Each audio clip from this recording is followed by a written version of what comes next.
आ रहा है। कोई भी व्यक्ति हो, अपने आप कभी भी कोई व्यक्ति न अच्छा बन सकता है, न सही बन सकता है, न ही गुणी बन सकता है। कोई भी एक जिनेंद्र भगवान के मुख से निकला हुआ शब्द ले ले, जिसमें आपकी रुचि हो, जो शब्द सुनते ही आपको उस शब्द के प्रति प्रेम उत्पन्न हो,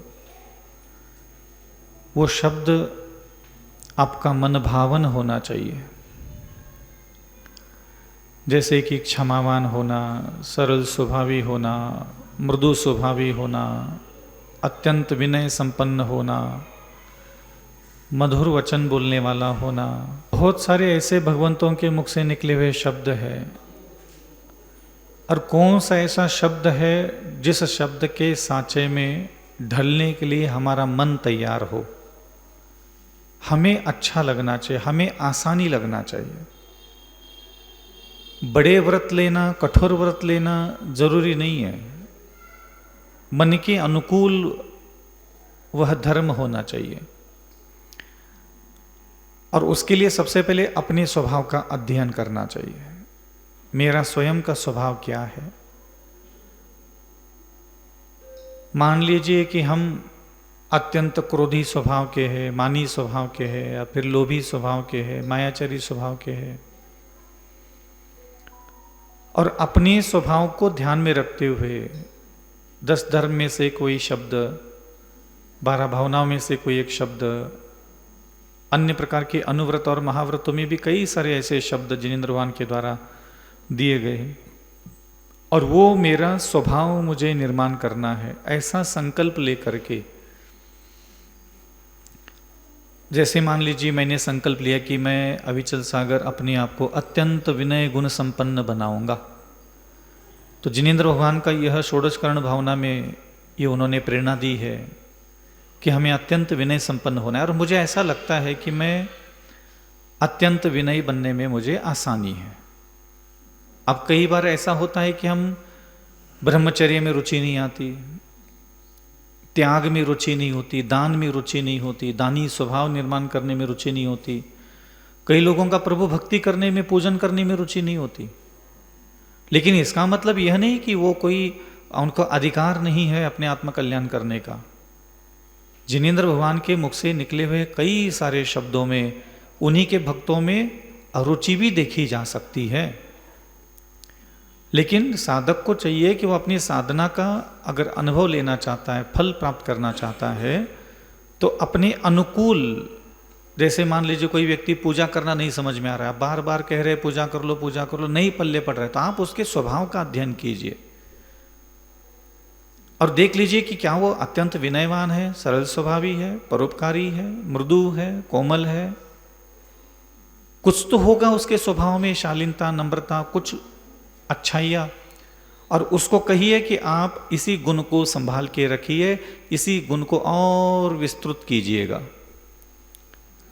जो सहजता से प्राप्त होने के योग्य गुण होते हैं, जो स्वभाव की सुंदरता हम आसानी से बना सकते हैं, पहले उसकी तरफ ज्यादा ध्यान देना चाहिए।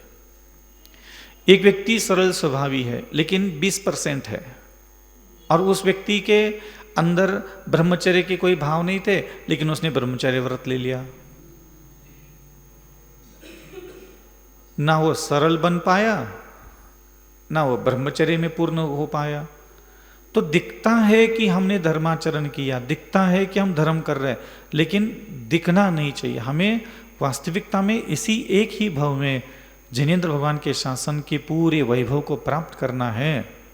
हमारे पास ज़्यादा अवसर नहीं है, ना समय है हमारे पास। मृत्यु के पहले हमें सारे कार्य पूर्ण करना है, तो कम से कम एक गुण को साधे। जैसे मैंने कल भी कहा था, एक साधे सब सधे। आप किसी एक शब्द के प्रति अपना मन, अपनी आंखें, अपनी वाणी, अपना हृदय, अपना उठना बैठना, बोलना चलना, उस शब्द के अनुसार, शोभा देने वाली हरकत के अनुसार आप अपने मन वचन काय का निर्माण कीजिएगा। और वो कैसे करना है, तो उसका चिंतन, मनन, जैसे मान लीजिए कोई व्यक्ति सोचता है मैं अत्यंत विनयवान बनाऊंगा स्वयं को, मेरा स्वभाव में विनयवान देखना चाहता हूँ, तो उसको सबसे पहले अपनी बुद्धि में संकल्प शक्ति मजबूत करनी पड़ेगी कि हे अविचल सागर जिनेंद्र भगवान आपको विनय करते हुए देखना चाहते हैं, विनयवान होते हुए देखना चाहते हैं। तो अपनी बुद्धि में, अपनी आंखों में, अपनी वाणी में, अपने हाथ में, पैर में, अपने चाल चलन में, उठने बैठते समय आप अपने हृदय में विनय गुण धारण करो और संसार में कहीं भी रहो, आपको विनय गुण की प्राप्ति हो जाएगी धीरे धीरे धीरे। सही। तो ऐसा गुणवान बनने के लिए आपको भगवान के मुख से निकले हुए सारे शब्दों में अगर रुचि नहीं आ रही है तो आप किसी एक शब्द को चुनिए और उस एक शब्द के अनुसार अपनी आंखें, वाणी, कान, हाथ, पैर, नाक को डेवलप कीजिए, उसका अभ्यास कीजिए, पुनः पुनः प्रयास कीजिए कि आप जहाँ भी खड़े हो, जिस अवस्था में खड़े हो, वहाँ आपके आसपास के लोगों को आपकी आँखों से, आपकी वाणी से, आपके विचार करने से, आपकी व्यवहारता से उसको विनय गुण प्राप्त हो। तो अपने हृदय, अपने अंतःकरण, अपने बुद्धि, अपनी आंखें, अपने हाथ पैर में विनय गुण देखने की इच्छा होना चाहिए। ध्यान रखना, विनय जो शब्द है मैं करने के लिए नहीं कह रहा हूं, मैं धारण करने के लिए कह रहा हूं। आपको आपके अंदर की विनय आपकी आंखों में दिखना चाहिए, वाणी में दिखना चाहिए, आपको दिखना चाहिए, सामने वाले को नहीं। जिनेंद्र भगवान यहां सामने वाले व्यक्ति की विनय करने के लिए नहीं कह रहे। जिनेंद्र भगवान ये कहते हैं कि अविचल सागर तुम्हारे पास एक मन है, आंखें है, वाणी है, कान है, हाथ पैर है, तुम्हारे इन शरीर के अंगोपांगों में मैं विनय गुण देखना चाहता हूं। वो विनय करते हुए नहीं देखना चाहते, क्योंकि मेरे पास विनय गुण है ही नहीं। मैं दिन भर विनय कर सकता हूं क्योंकि उसमें इंटेंशन अलग है कि सामने वाले का मुझे विनय करना है। तो सामने वाले का विनय करने में मेरा कोई भला नहीं है, मेरा स्वयं का विनयवान होना ज़्यादा ज़रूरी है मेरे विनय करने से भी ज़्यादा। इस प्रकार आपको कोई भी जिनेंद्र भगवान के मुख से निकला हुआ एक शब्द ले ले और शब्द लेने के उपरांत आप उसके प्रति उच्चारण कीजिएगा, पुनः पुनः पुनः बोलिए अविचल सागर जिनेंद्र भगवान आपको विनयवान होते देखना चाहते हैं, अविचल सागर जिनेंद्र भगवान आपको विनयवान होते हुए देखना चाहते हैं। तो दिन भर इन सारे शब्दों को प्रेम से, आनंद से, उल्लास से, उमंग से, प्रीतिपूर्वक पुनः पुनः बोलिए, क्योंकि जो शब्द आपके मानस पटल पर बार बार उच्चारित किया जाता है, धीरे धीरे आपको उसका स्वभाव, उसी के अनुसार बुद्धि, उसी के अनुसार हृदय, उसी के अनुसार विचार और उसी के अनुसार आचरण होने लग जाता है। तो जो शब्द आप उच्चारण करने में उपयोग नहीं करते वो आपके ना कभी विचारों में आएगा, ना भावनाओं में आएगा, ना परिणामों में आएगा, ना आपकी आदत में आएगा, ना आपकी रुचि में आएगा, ना आपके कभी स्वभाव परिवर्तन होगा। तो जिस स्वभाव के साँचे में आप ढलना चाहते हो, आप उस पवित्र शब्द को पुनः पुनः ससम्मान, अत्यंत मधुरता से, विनयपूर्वक अपनी आत्मा को संबोधन दीजिएगा कि हे अविचल सागर, आपको जिनेंद्र भगवान अत्यंत विनयवान होते हुए देखना चाहते हैं। जिनेंद्र भगवान आपकी आँखों में, आपकी बुद्धि में, आपकी वाणी में, आपके कर्णेंद्रिय में, आपकी नासिका में, आपके स्पर्शनेंद्रिय में, आपके भाव भंगिमा, उठना बैठना, बोलना चलना, अपने आसपास के प्रत्येक जीव के प्रति आपके शरीर की पांचों इंद्रियों में वह विनय गुण देखना चाहते हैं। तो आप गुणवान धीरे धीरे बन जाओगे। प्रोसेस यही है, उसको निरंतर, सतत और दीर्घ काल तक आप उसको पालन करें, आपको रिजल्ट अच्छे मिल जाएंगे।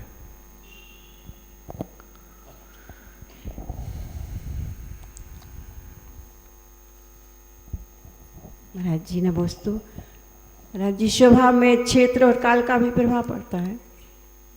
क्षेत्र और काल का प्रभाव स्वभाव में, अपने स्वभाव में पड़ता है ना, क्यों नहीं पड़ता।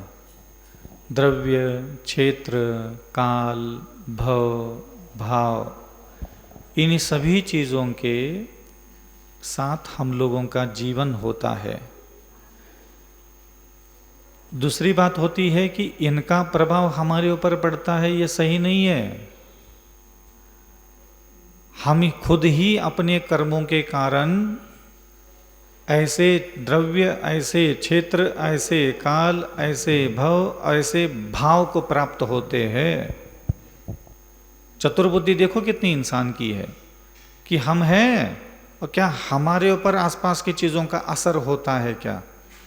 नहीं नहीं नहीं रे बाबा, तुम जहाँ हो वहाँ पैदा ही इसलिए हुए हो, उसी द्रव्य में, उसी क्षेत्र में, उसी काल में, उसी भव और भाव में तुम्हारे कर्मों ने तुम्हें वहाँ लेके गए। इसलिए उनका असर हमारे ऊपर नहीं हो रहा है, वो पहले से ही वैसे है। हमारे लिए वो प्राप्त हुए हैं हमारे खोटे कर्मों के कारण या फिर अच्छे कर्मों के कारण। स्वर्ग में देवता लोग रहते हैं, तो क्या वहाँ के स्वर्ग जो भूमि है उसका असर देवताओं पर होता है क्या? इसलिए वहाँ वो सुखी है क्या? क्या उन्होंने वैसे, वो भूमि ही सुख कारक है और यहाँ उन्होंने सत्कर्म किए इसलिए वहाँ वो पैदा हो गए? दोनों में से सही क्या है?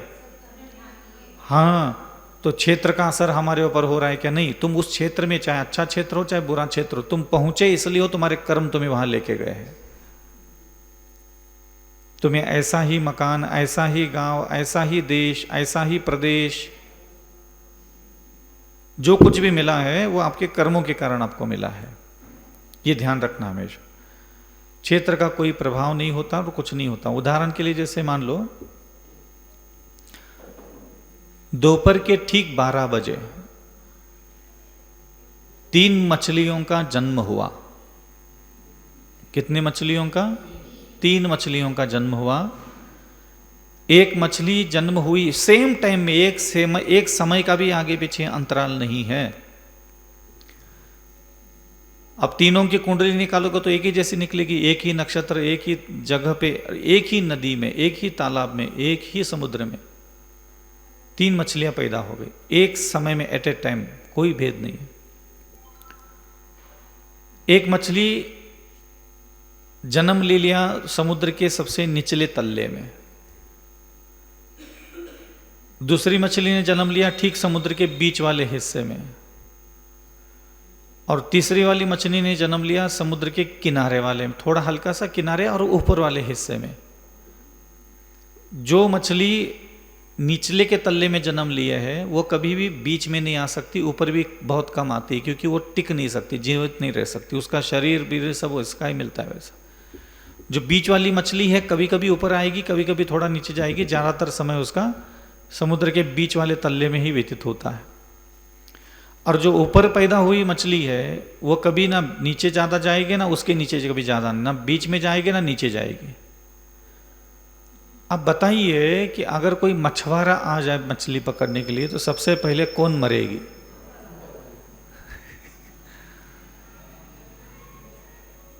अब क्या समुद्र के उस क्षेत्र में वो पैदा हुई थी इसलिए मर गई क्या? उसके कर्मों ने ही उसको ऊपर पैदा किया था। और मछली पकड़ने वाले लोगों को ऊपर की मछली ही उनके भाग्य में थी, निचले की मछलियों के लिए जाल होता ही नहीं, कोई अस्त्र शस्त्र काम ही नहीं करते वहां। तो आप जहां हो वहां आपके कर्मों के कारण हो। आपके अगल बगल में जो जीव है, माता पिता, पति पत्नी, सास ससुर, जेठानी देवरानी, जो स्वभाव के लोग आपको मिले वो आपके कर्मों के कारण मिले। जो मकान मिला है, जैसे बोलते हैं ना वास्तुशास्त्री आकर के कहते हैं वास्तु में दोष है, तुम्हें वही मकान मिला है तुम्हारे कर्मों के कारण मिला है।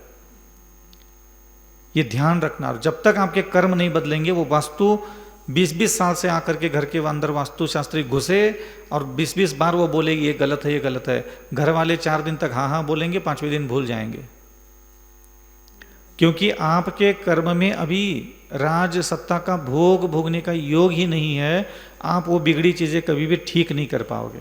लाखों करोड़ों रुपए घर में रखे रहते, ऐसा नहीं कि नहीं, लेकिन जब तक तुम्हें वास्तु ठीक होने के उपरांत जो सुख मिलना है वो सुख ही भोगने का कर्म का उदय नहीं है, वो वास्तु ठीक नहीं होगा, ना यंत्र ठीक होगा, ना मंत्र ठीक होगा। हम लोगों की किस्मत आज इतनी अच्छी नहीं है कि आज जिनेंद्र भगवान और जैन कुल मिलने के बाद भी जिन बिंबों को ठीक से कभी देखा नहीं है। वेदी पर बैठने वाले सारे भगवंतों के मुखमंडल को कभी देखने की इच्छा नहीं होती। वेदी पर जितने भी श्री यंत्र, विनायक यंत्र और लक्ष्मी, अनेक प्रकार के कोई यंत्र होते, हजारों तरीके के यंत्र होते, उन यंत्रों को कोई बैठ करके नमोस्तु नहीं करता। वेदी पर जितने भी सिद्ध भगवंतों की प्रतिमाएं होती उसको कोई देख करके नमोस्तु नहीं बोलता। सब कुछ तो अच्छा मिला, लेकिन हम क्या कर रहे? उत्कृष्ट धर्म मिला, उत्कृष्ट भगवान मिले, और हम क्या कर रहे हैं उनके साथ? ये कारण होता है। इसलिए ध्यान रखना, द्रव्य क्षेत्र काल भव भाव का असर हमारे ऊपर होता है, ये सही नहीं। जैसे हमारा स्वभाव, जैसी हमारी बुद्धि, जैसे हमारा चरित्र होता है, वैसे ही हमें क्षेत्र मिलता है। कोई यहाँ बैठ करके मुनियों की निंदा करे और मुनि की निंदा करने का कर्म करने के बाद वो कुभोग भूमि में गधे के जैसा मुख वाला कोई आदमी बन जाए, तो क्या वहाँ की धरती कुभोग भूमि है इसलिए कुत्ते के जैसा चेहरा हो गया, गधे के जैसा चेहरा हो गया? कि कर्म वैसे थे इसलिए ऐसा कुभोग भूमि में पैदा हुआ? ध्यान रखना। इसलिए मनुष्य को चाहिए कि वह सारे निमित्तों पर टूट ना पड़े। आसान होता है, वास्तु बिगड़ी, किस्मत बिगड़ी, दूसरों ने तंत्र मंत्र किया, ये घर में बहुत दिमाग चलता है लोगों का, लगता है किसी ने हमारे ऊपर जादू टोना टोटका किया। ध्यान रखना, दुनिया में जादू टोना टोटका, सम्मोहन, वशीकरण, मारन, उच्चाटन सब है, लेकिन किसी के करने मात्र से तुम्हारे ऊपर असर नहीं होगा। आपका खुद का अशुभ कर्म का उदय होना चाहिए और जो कर रहा है वो आपका वैरी होना चाहिए। अकेले उसके वैरी होने से भी असर नहीं होगा। मेरे कई वैरी भारत में बैठे हैं, चाहते हैं कि सत्यानाश हो जाए, बर्बाद हो जाए, उनके कहने से कुछ नहीं होगा, क्योंकि मेरे पास जो आत्मबल है, जो मेरा स्वयं का तेज है, उसके सामने ये चीजें टिकती। करने वाला करता रह जाएगा और मैं अपनी ऊर्जा लेकर के बैठा हूं, मजबूती है मुझ में, स्ट्रांगनेस है मुझ में। इसलिए बाहर के निमित्तों पर अधिक ध्यान न देते हुए स्वयं की उपादान की क्षमता को विकसित करने की तरफ ज़्यादा ध्यान देना चाहिए। और मैं हमेशा लोगों को बोलता हूँ कि आप वह साधना कीजिए जिससे आपको उत्कृष्ट द्रव्य, उत्कृष्ट क्षेत्र, उत्कृष्ट काल, उत्कृष्ट भव और भाव की प्राप्ति हो। और ये कैसे प्राप्त होगा? दयालु स्वभाव से। जो भी मनुष्य अपने स्वभाव को इन्हीं सारे लोगों के बीच में रह करके अत्यंत दयालु बना लेता है, ऐसा जिसका हृदय, जिसकी बुद्धि, जिसकी आंखें, जिसका मन, जिसका उठना बैठना, बोलना चलना, परिवार का पालन पोषण करने के तौर तरीके में लगभग दिन में अगर वो 16 घंटे जागृत अवस्था में रहता है और वह अगर 14 घंटे 10 घंटे भी दया का, अपनी मन से दया करता है, आँखों से दया करता है, वाणी से दया करता है, पैर के तलवों से दया धर्म का पालन करता है, वह घर में रहते हुए भी ऐसे उत्कृष्ट द्रव्य क्षेत्र काल और भव भाव को प्राप्त कराता है। इसलिए दया धर्म का मूल है। जो भी आपको संसार में उत्कृष्ट से उत्कृष्ट धन, धान्य, सौभाग्य, ऐश्वर्य, संपदा चाहिए, तो आपका कर्तव्य है, चाहे वह सुंदर स्त्री हो, चाहे सुंदर पुरुष हो, चाहे मित्र हो, चाहे वैरी हो, चाहे प्रिय हो, चाहे अप्रिय हो, आपको दुनिया के किसी प्रपंच में न पड़ करके अत्यधिक राग अथवा अत्यधिक द्वेष न करते हुए, चाहे कोई भी संसारी जीव हो, उसके साथ आप दया का जितना ज़्यादा व्यवहार रखोगे उतना ही आपकी गति और क्षेत्र काल भव भाव की प्राप्ति अच्छी होने लग जाती है। अब इंदिरा जैन आए और अपनी जिज्ञासा रखें, इसके बाद तैयार रहेंगी आजाद जैन।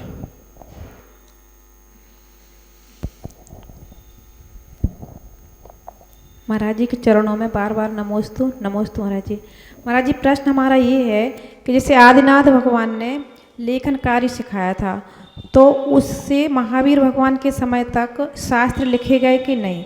और फिर दूसरा प्रश्न ये है कि पहला शास्त्र महावीर भगवान के बाद षटखंडागम था, तो उसके अनुसार ही सब शास्त्रों की रचना हुई, फिर कहाँ विचारों में मतलब भिन्नता क्यों आई? ये इसका कारण क्या? जो संसार और संसार का स्वभाव है वो ऐसा ही है। आदिनाथ भगवान के समय भगवंतों ने ब्राह्म्य और सुंदरी को, अन्य पुत्र पुत्रियों को भी उन्होंने अंक ज्ञान और अक्षर ज्ञान प्रदान किया। तो क्या उस समय उन शास्त्रों की रचना हुई क्या नहीं हुई?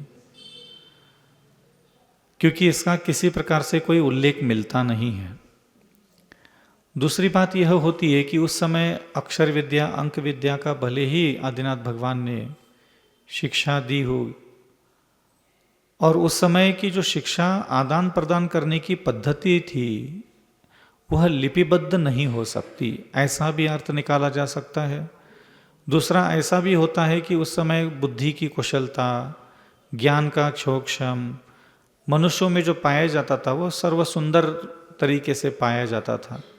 तो जैसे अभी हम एक दूसरों को ज्ञान प्रदान करते हैं तो बहुत सारी तरीकों का उपयोग होता है, लिख करके बता सकते हैं, बोल करके बता सकते हैं, अन्य प्रकार के चित्र के द्वारा भी हम बता सकते हैं। बहुत सारी पद्धतियाँ होती किसी को बताने के लिए। तो किसी को अगर हम ये समझाना चाहते हैं कि हाथी है ये, तो लिख के भी बता सकते हैं कि यह हाथी है, बोल के भी सुना सकते हैं कि हाथी है, हाथी का चित्र निकाल करके बता सकते हैं भाई ये हाथी कमरे में बैठा है।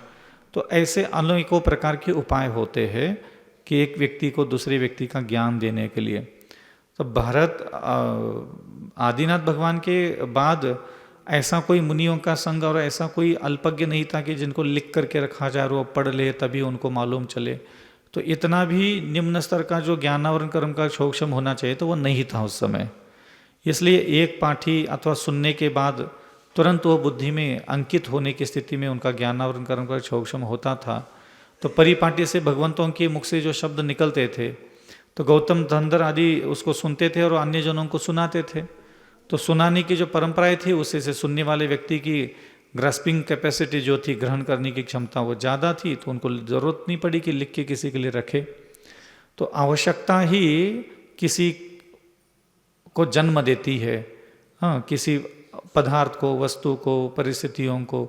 तो उस समय आवश्यकता नहीं थी इसलिए नहीं लिखा, अन्य प्रकार की व्यवस्थाएं थी, उसी से उनका काम चलता रहा। कालांतर में भगवान महावीर के बाद भी बुद्धि में कुटिलता, वक्रता, कषाय, मलिनता, अन्य प्रकार की दुर्भावनाएं बुद्धि में ज़्यादा होने के कारण वह ज्ञानावरण कर्म का क्षोक्षम लेकर के हम लोग जन्म ले ही नहीं रहे हैं। हमने अच्छे कर्म किए ही नहीं थे पूर्व जन्मों में, हाँ, कि हम जिनेंद्र भगवान की वाणी को एक बार सुन करके पढ़ करके कंठस्थ कर सके। तो इसलिए वह सब चीज़ें चल रही है। और क्या पूछा था?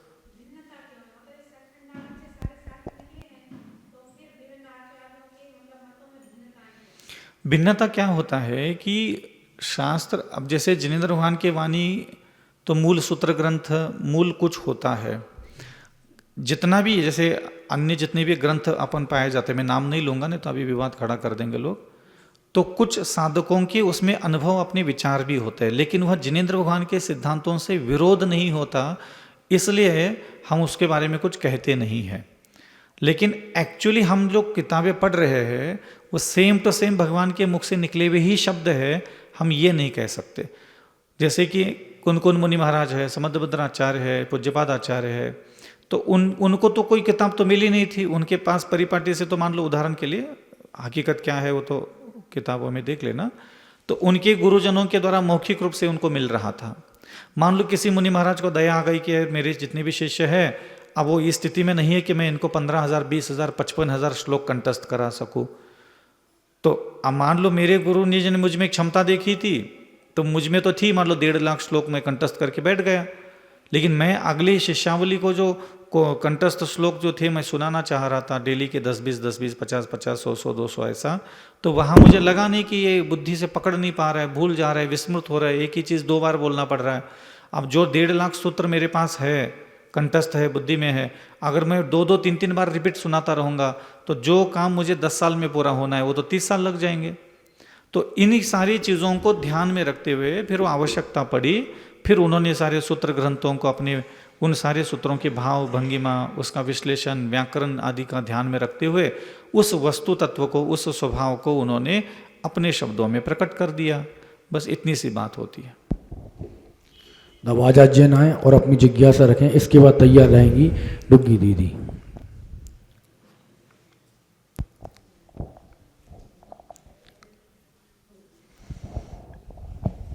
परम श्रद्धे अविचल सागर मुनिराज के चरणों में सत नमन, सत नमन। महाराज श्री, मेरी ये जिज्ञासा है कि जैन धर्म में आया है कि प्रत्येक द्रव्य स्वतंत्र है, कोई किसी का कर्ता हर्ता नहीं है, परंतु तत्वार सूत्र ग्रंथ राज में आया है परस्परोपकारो जीवानाम, अर्थात एक जीव दूसरे जीव का उपकार करता है, तो किस अपेक्षा से कहा?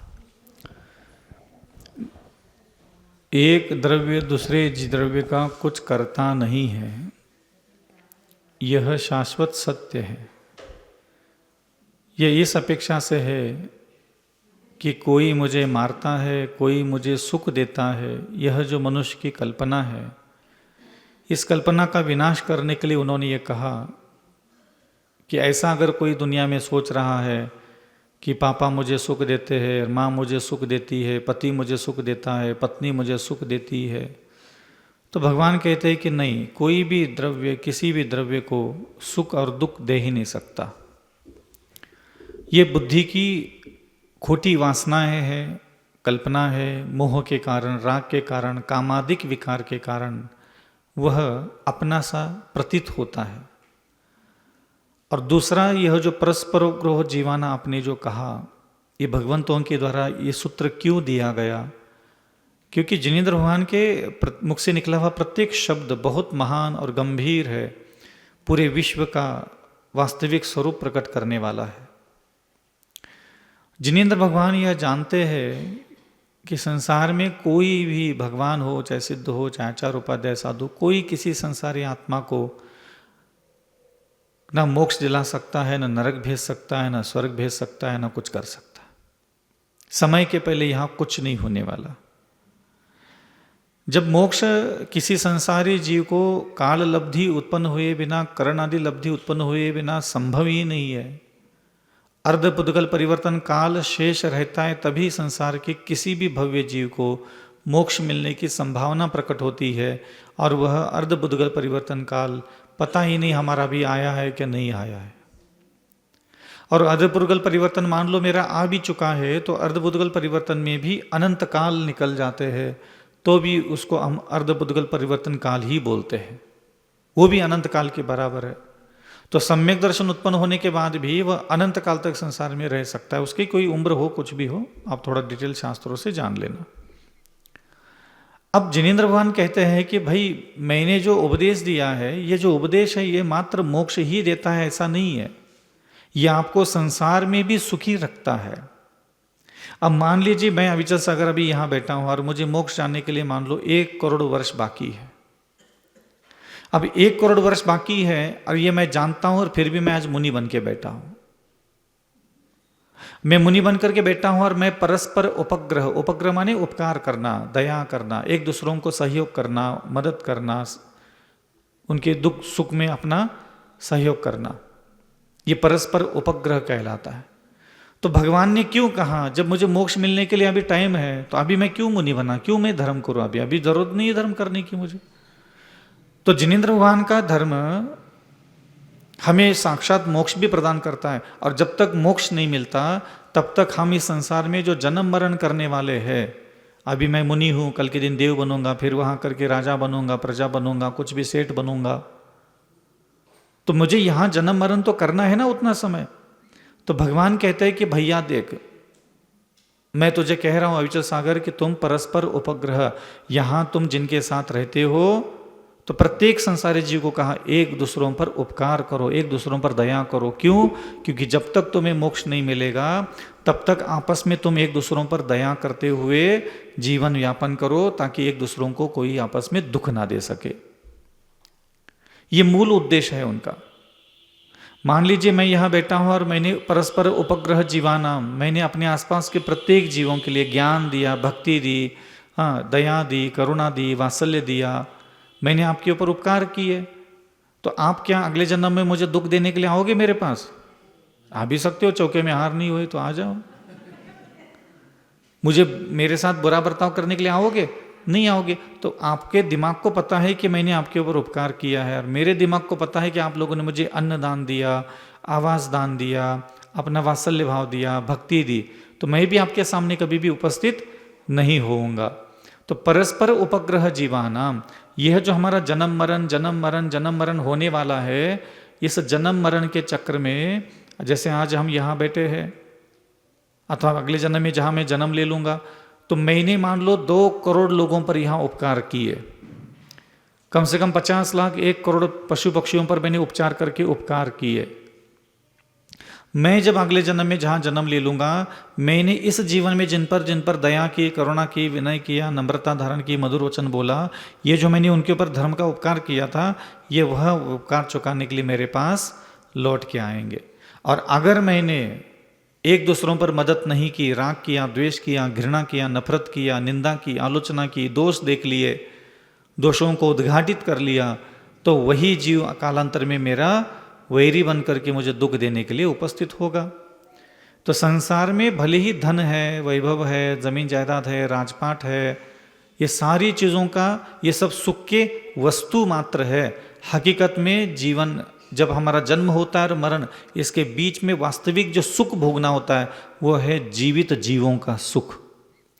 माता के प्रेम का सुख, पिता के प्रेम का सुख, पति के प्रेम का सुख, पुत्र के प्रेम का सुख, अपने भाई बहन बंधु बांधव नगरजन पुरजन सबके प्रेम का सुख जब आपको पर्याप्त मात्रा में मिलते रहेगा, फिर आपको कभी इस बात का एहसास नहीं होगा कि मैं गरीब हूँ, कि अमीर हूँ, कि सुखी हूँ, कि दुखी हूँ, मैं क्या हूँ और क्या नहीं हूँ। आपको पता ही चलेगा कि आपका जीवन कैसा शानदार निकल गया। जिस गली में, जिस मोहल्ले में जाके बैठ जाओगे और कोई विपत्ति आ गई तो सहयोग करने के लिए 500 लोग आ गए। अब बताओ पुण्य की क्या जरूरत है? अब पुण्य की क्या जरूरत है? और पुण्य से पार्श्वनाथ भगवान के पास तो पुण्य था। क्या कोई आया था मदद करने के लिए? कोई नहीं आया मदद करने के लिए। लेकिन परस्पर उपग्रह जीवानाम, पार्श्वनाथ भगवान ने जलते हुए नाग नागिन पर उपकार किए थे तो वही मदद करने के लिए सामने आके खड़े हो गए। इसको कहते हैं परस्पर उपग्रह जीवानाम।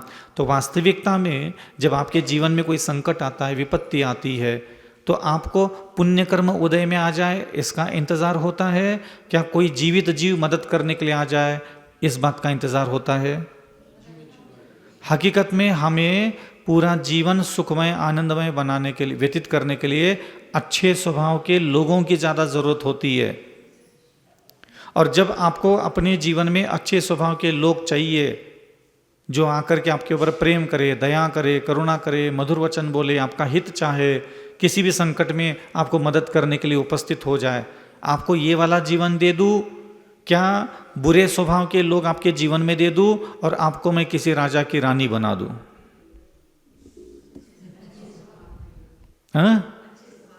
अच्छा स्वभाव। क्यों? क्योंकि वास्तविकता में सुख तो वही होता है। और ये प्राप्त कैसे करोगे? ये भगवंतों की पूजा पाठ करने से नहीं मिलता। ये आप इन गली में, मोहल्लों में, जिस घर में रहते हो, वहाँ जो भी जीवित जीव आपके पास आएगा, आप उसके साथ प्रेम से बात करो, विनय से बात करो, मधुरता से बात करो। वो नहीं कर रहा है तो भी आपको करना है। आप शांत रहे, सहन करे, आप दूसरों के दुखों में मदद करे। जैसे अभी पशु अस्पताल खुलने वाला है, जितने ज़्यादा पशुओं के लिए आप औषधि दान दोगे, वही सारे पशु पक्षी आपको विपत्ति में मदद करने के लिए आएंगे। ये ध्यान रखना हमेशा। कोई किसी के पास व्यर्थ का नहीं जाता। स्तोत्र पढ़ने से देवता आ गए, ताले तोड़ के चले गए। ये कहाँ गए थे पार्श्वनाथ भगवान के समय? जीव जिसने कमाए हैं वहाँ जीव ही प्राप्त होगा। और पुण्य कमाने के बाद सिर्फ ये महंगा सोना चांदी हीरे जवाहरात जमीन जायदाद मिलता है पुण्य से। पुण्य से कभी भी अच्छे स्वभाव के लोग मिल जाए कोई भरोसा नहीं होता। क्या सीता को मिले अच्छे स्वभाव के लोग आसपास? क्या मैना सुंदरी को मिले अच्छे स्वभाव के लोग आसपास? क्या चंदनबाला को मिले अच्छे स्वभाव के लोग आसपास? हंडी में सांप छुपा के रख लिया और वो हाथ डालने के लिए कहा उसको। मतलब सोच लो कितने तिगड़मबाजी सासू और सास और जेठाने देवरानियां होती होगी उस समय भी। हरकतें वही होती है। अंजना भी 22 साल तक रही। सोच लो क्या उसके घर में क्या पवन जय की माँ नहीं थी, क्या ननंदे नहीं थी? एक बार भी किसी ने समझौता करके देने की कोशिश नहीं की थी। सबके हृदय में द्वेष भाव पैदा होता है तुम्हारी खुद की हरकतों के कारण। एक बार भी किसी ने समझौता करने के लिए कोशिश नहीं। पवन जय ने 22 साल तक अपनी पत्नी का मुख नहीं देखा। सोच सकते हो? कभी मीटिंग नहीं लगी क्या? पंचायत नहीं लगी होगी क्या? नहीं लगने देते आसपास के लोग, होने नहीं देते। क्योंकि हम ऐसे ही है। आप ऐसे फ्री में संसार में नहीं भटक रहे हो। आप ये सारे कुलांगड़ियां, काड़ियां, तिल्लियां, माचिस की भटाके बेटाके सब आपके अंदर कुट कुट करके भरा पड़ा है। एक कटोरा दे दूं घी से भरा हुआ और चम्मच दे दूं कि जाओ ये 10 लोग तुम्हारे घर के लोग बैठे, इनको 10 चम्मच घी परोस के आ जाओ, सबको एक एक चम्मच। तुम इतने बदमाश हो बेटा, किसको भरी चम्मच देना है, किसको आधी चम्मच देना है, किसको उल्टी चम्मच करके घी डालना है। तुम इतने बड़े 30 मार का, तुम ऐसे चमड़ी का शरीर नहीं मिला हम लोगों को, चाहे मैं हो चाहे आप, हम बहुत बड़े 30 मार का है। ये जो दूध के धुले बन करके अच्छे अच्छे कावरे बावरे बन के घूम रहे हैं ना, बस ये रोड पर दिखाने के लिए होता है घर की चौकट लांगने के बाद। ये घर के चौखट लांघने के बाद ये सारी धार्मिकता, सारी मंत्र तंत्र, ये भगवान, ये पूजा पाठ, ये पुण्य, ये सब चीज़ें याद आती है। जैसे ही चौखट के अंदर चले गए ऐसा लगता है कि तलवार हाथ में दे तो आज 10 लोगों का तो घर के लोगों का ही कत्ल कर डाले पहले। क्यों? क्योंकि जीवन में हमने कभी प्रेरणा ही नहीं ली कि मुझे मेरा परिचय ही नहीं हुआ। हम अपनी ही क्षमताओं को, अपनी योग्यताओं को नहीं जानते। 24 घंटे आंखें बस खाली ये कैसा, वो कैसा, ऐसा कैसा, ऐसा कैसा। आसपास के लोगों के अंदर दिमाग इतना उलझा रहता है हमारा, और जिसके कारण हम ऐसे बन के बैठ गए। शादी के पहले आप चोरनी थे? चोरनी शादी के पहले चोरनी थे क्या आप? शादी के बाद चोरनी बन गए। शादी के पहले किसी को दुश्मन मानते थे? नहीं। शादी के पहले चोरी चपाटी नहीं करते थे, दुश्मनी नहीं करते थे, बदला नहीं लेते थे। ब्याह क्या होगा, सबरी के सबरी बन गई तू, डाकन, चुड़ैल, भूतनी, प्रेत और काका काका पता नहीं काका बन गई। नरक जाने वाले बन के बैठ गए। और क्या बनना बाकी रह गया हमारा? नरक जाने के लायक बन के बैठ गए। तो ये क्यों? आसपास के लोगों के चक्कर में। आप नरक जा रहे हो खुद की वजह से नहीं जा रहे हो, आसपास के लोगों के अंदर दिमाग उलझा दिया। और आसपास जो 10-20 लोग थे, ध्यान रखना, नरक जाना है और मोक्ष जाना है, दोनों में से एक भी किसी जगह अगर आपको जाने का मन करे तो आपके आसपास के 25-30 लोग होते हैं जिनके साथ आप राग, द्वेष, छल, कपट, घृणा, नफरत, काम वासना, घृणा, नफरत सब हरकतें करो, अपने आप नरक मिलेगा। और मोक्ष मंदिर जाने से नहीं मिलेगा। जिस 25 इंसान के साथ तो जिंदगी गुजार रहा है, जब तक तुम वहाँ क्षमा, दया, करुणा, नम्रता, विनय, मधुरता, लज्जा, अनुशासन, माफ़ी मांगना, माफ़ करना, प्रेम से रहना नहीं सीखोगे, तब तक तुम्हारा कोई कल्याण नहीं है। लिख के रख लो। 25 इंसानों का संसार है ये। कोई भी व्यक्ति पूरी जीवन जीता है, जन्म से लेकर के मरते दम तक 80 साल हम लोग जिंदगी जीते। और इस 80 साल की जिंदगी में सबसे ज्यादा आपका आप दिमाग की तरफ देखो, आपका दिमाग 20-25 इंसान आपकी जिंदगी में है, उन्हीं के बारे में सोचता रहता है। माँ, बाप, भाई, बहन, पति, पत्नी, जेठानी, देवरानी, ननंद, सास, ससुर, अड़ोस पड़ोस, 2-4 गली में गलती से बनी हुई सहेलियां।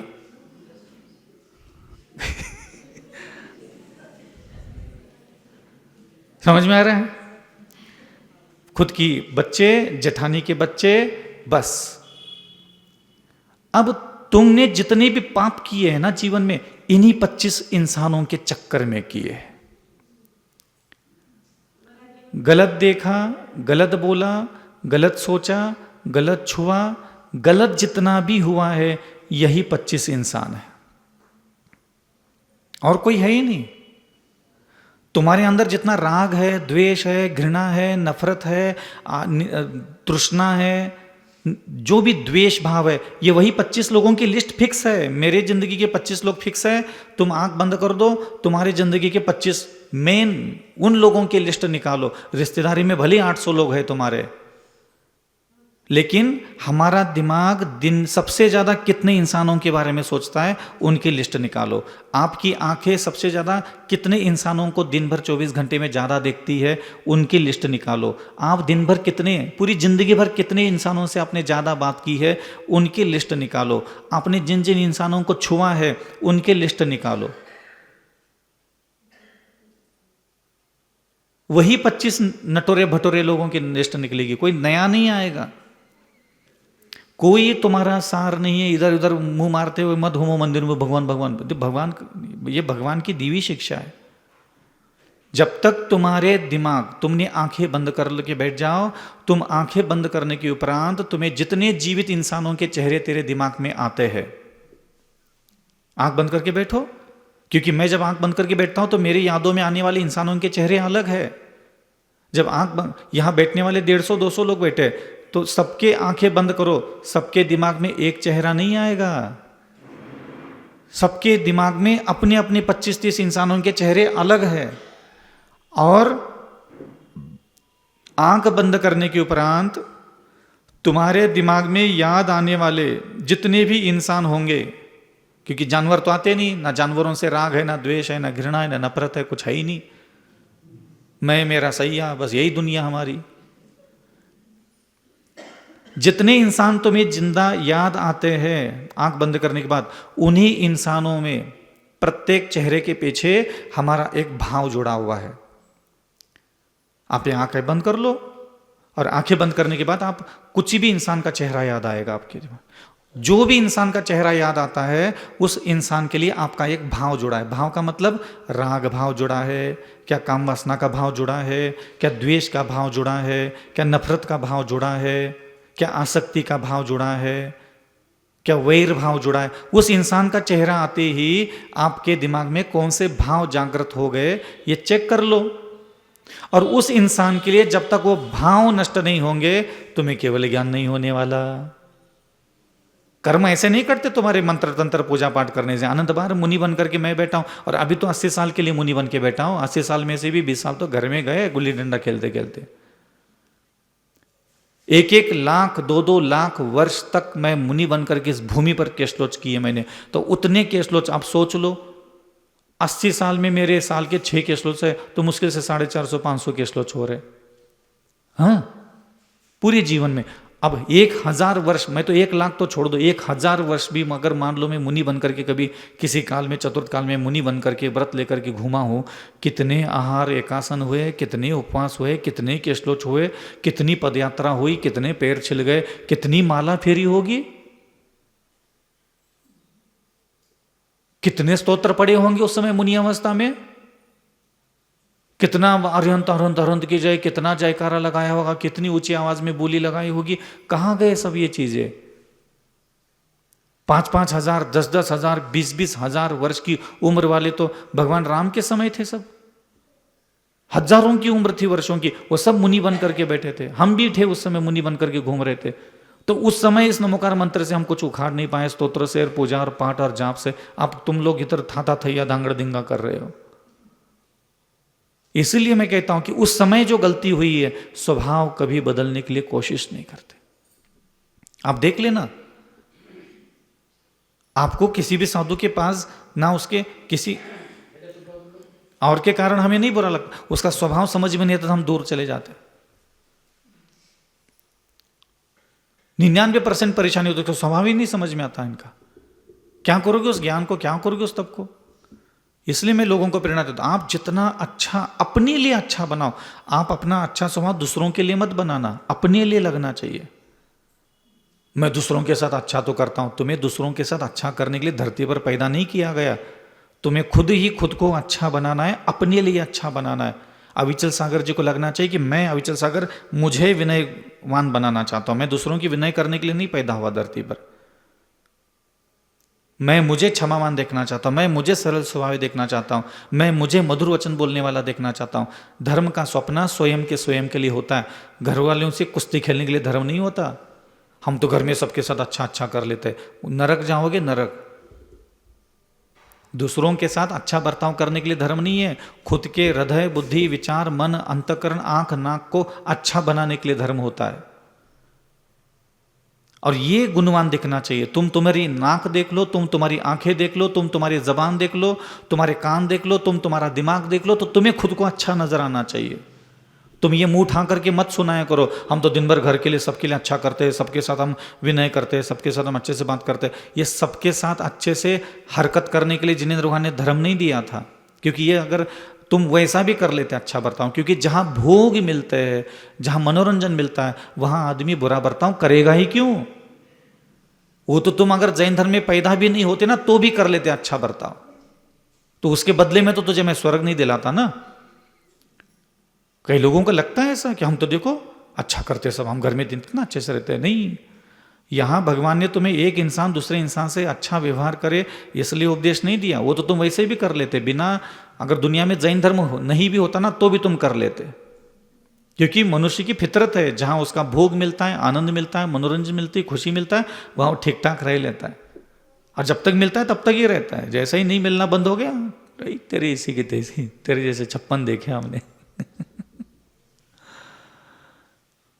ये चीज होती है, अपने लिए लगना चाहिए। मैं अविचल सागर आप लोगों के साथ अच्छा बर्ताव करने के लिए अच्छा नहीं बन रहा हूं, मुझे क्या लेना ना। मैंने मेरे लिए सपना देखा है, मैं चाहता था कि मेरी आंखों में मैं दया देखना चाहता हूं, मेरी आंखों में विनय होना चाहिए, मेरी आंखों में प्रेम होना चाहिए, मेरी आंखों में मैं देखना चाहता था कि वात्सल्य भाव। मैं आपको ऊपर वात्सल्य भाव देने के लिए नहीं बैठा है, मुझे फुर्सत नहीं है कि आप कहाँ तक कहाँ करते हैं। मुझे मेरे गुणों की चिंता है, मुझे मेरी वाणी में सुंदरता देखना है। मुझे क्या लेना था ना मेरे बड़ा मंदिर वाले क्या बोलते हैं, फलाना क्या बोलता है, फलाना ने क्या बोला, मुझे कोई लेना देना नहीं। तो अपने स्वभाव की सुंदरता के लिए जो व्यक्ति धर्म करता है वही वास्तविकता में धर्म है। या घर में माता पिता भाई बंधुओं के साथ अच्छा बर्ताव करने के लिए जैन धर्म नहीं है। और वो मैं नहीं कहता तभी कर लेते, क्योंकि जहां भोग मिलते वहां आदमी बिना कहे बिना उपदेश की भी अच्छा बर्ताव करता है, लेकिन उसकी वह अच्छाया उनको सदगति लेके नहीं जाती, क्योंकि वह राग आग दहे सदा, वह कामासक्त के कारण, मोह के कारण, प्रीति के कारण, मूर्खता के कारण वह अच्छा व्यवहार कर रहा है। उसको सुख मिलता है उस पुरुष से, उस स्त्री से, उस परिवार से, उस कुटुंब से, इसलिए वहां फुदकती फुदकती मम्मी जी, चाचे जी, कके जी, चाचे जी सब चलता रहता है। तो लगता है कि यार कितने अच्छे अच्छे लोग हैं, कितना अच्छे से रहते हैं। ये सब अच्छाइयाँ धर्म की श्रेणी में नहीं आती। हाँ, प्रशंसा की योग्य है, लेकिन आप कहोगे कि इस अच्छाई के बदले में हम आपको स्वर्ग दिलवा दे, भूल जाओ। नरक में बैठे ऐसे मम्मी जी, चाची जी, दूसरों के साथ अच्छा बर्ताव करते करते पिट गए। अपने लिए अच्छा बनो और किसी के लिए मत बनो अच्छा। अपने लिए अच्छा बन सकते हो उतना अच्छा बन के दिखाओ।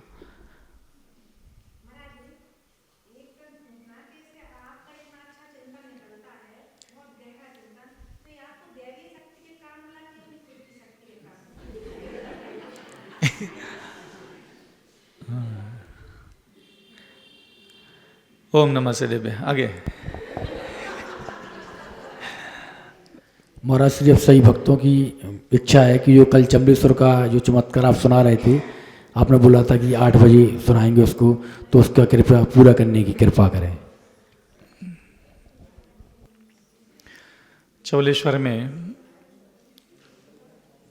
जब वहाँ एक शंकर नाम का हरिजन है, उसको स्वप्न आना चालू हो गए थे। प्राय करके अभी तक मैं पिछले 13, 14, 15 साल से जिस भी जगह गया हूँ, किसी भी जगह पे कोई ऐसी जगह नहीं छूटी होगी। वहाँ मैंने तो सैकड़ों हजारों अतिशय तो देख ही लिए, लेकिन साथ में प्रत्येक क्षेत्र पर, प्रत्येक नगर में कहीं भी गया हूँ मैं, यहाँ ललितपुर भी हो तो भी कुछ ऐसे लोग होते हैं जिनको कुछ ना कुछ तो दिव्यता दिखने लग जाती, चालू हो जाता है दिखना। तो वहाँ गया तो वहाँ भी यही चालू हो गया था। तो उसको स्वप्न आने लगे, तो मैं समझ गया कि पार्श्वनाथ भगवान इसलिए मुझे वहाँ से छोड़ नहीं रहे। जैसे मैंने शुरू में बताया था, काफ़ी बार जाने का वहाँ से प्रयास किया लेकिन जा नहीं पाए। तो स्वप्न आते चले गए, बताते चले गए, मैं सुनता रहा, मैं हाँ हाँ हाँ हाँ बोलता चला गया। ठीक है, क्या करना, अपने को लेना देना था नहीं किसी से, सुनता था, सुनने का आनंद लेता था। तो रोज आकर के कुछ ना कुछ तो बोल के चला जाता था।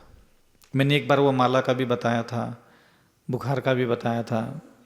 एक बार वो जगह छोड़ने के लिए मुझे उन्होंने आकर के कहा था कि आप जगह छोड़ दो, तो स्वस्थ भी हो गया था उस समय। लगभग 2-3 महीने हो गए थे उसको स्वप्न आना, रेगुलर स्वप्न आते, मतलब उसके स्वप्न में आज भी, जैसे अभी 1-1.5 साल से शायद बंद हो गए होंगे, लगभग इन सालों में 15, 16, 17, 18, 19, 20, 21, 22 तक तो पूरा आ गए, बाकी फिर थोड़ा गैप दे करके आने लगे थे। इन 7 सालों में लगभग 1300-1400 स्वप्न उसको आए होंगे, और उसके प्रत्येक स्वप्न में चौलेश्वर की वही पहाड़ी होती है, उस पहाड़ी पर 1-1 हज़ार फनाओं के नाग, 500, 400, 200, 300 अलग अलग आकार, अलग अलग विशाल रूप धारण करने वाले सारे देवी देवता होते।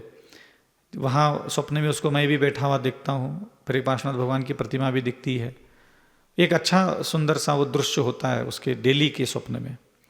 और वहाँ जितने भी वो देवी देवता होते हैं वो उसके साथ बात करते, जैसे मैं आपसे बात कर रहा हूँ ऐसे वो उससे बात करते हैं, और वो मेरा नाम लेकर के, मतलब जैसे अविचल को बता देना, अविचल सागर जो को ये कहना, ऐसे कुछ वो जानकारी वगैरह देते रहते हैं। और जितनी भी वो बातें बताते हैं वो सब साधना से जुड़ी हुई होती है, कि ये साधना करना है, वो साधना करना है, आपको ये जाप करना है, ये जाप करना है। कुछ पूर्व जन्म की बातें बता देते, कभी कुछ बता दिया, तो मैं हाँ हाँ बोलते बोलते उसको आगे बढ़ा रहा था। एक दिन वो आया, रोज़ सुबह 8 बजे के लगभग वो आता था, और आते ही मुझे, मैं भी बाहर बैठा रहता था कहीं आंगन में वगैरह, तो वहाँ मुझे सुना करके वो चला जाता था। तो आया तो उसने मुझे ये बोला कि आज मैंने ये देखा स्वप्न में